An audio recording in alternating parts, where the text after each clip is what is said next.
A lot of people use a deed with a life estate to protect a home. So this will avoid probate. It will give your children a future interest in the house. It basically makes them the beneficiary on a deed. So at your death, house belongs to them because their names are already on the deed. They get a step up in cost basis. So their cost basis becomes your dated death value or your parents' dated death value. After the life estate has been in place for 5 years, it's protected from long-term care costs.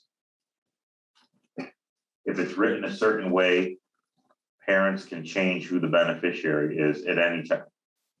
It's much cheaper than a trust. The disadvantages: if you're going to sell this while you're alive, your children will report capital gains on a large portion of the sale proceeds.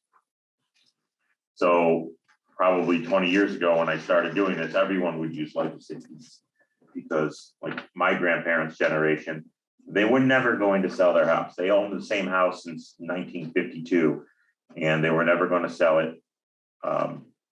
They were going out of there horizontal. So knowing they never were going to sell that house, a life estate deed worked fine. Their taxes stayed the same. Nobody could kick them out. Nobody could charge them rent. They basically remained owners.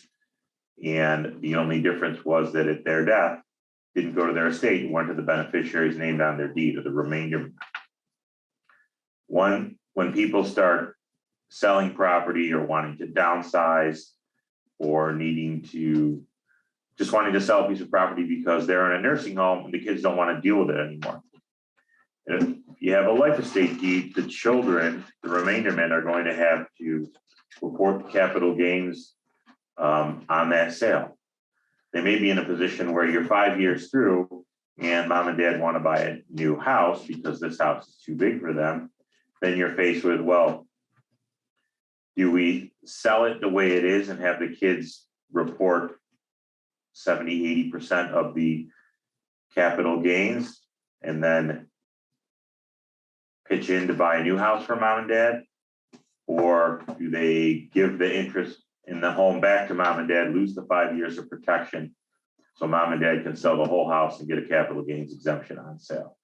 So when everything's already in a trust, real estate can be bought and sold from that trust without tax issues and without restarting that 5-year penalty. So there's definite advantages, but it's starting to seem like an antiquated tool as I see more and more clients, definitely planning on selling a house, downsizing, maybe moving as they age.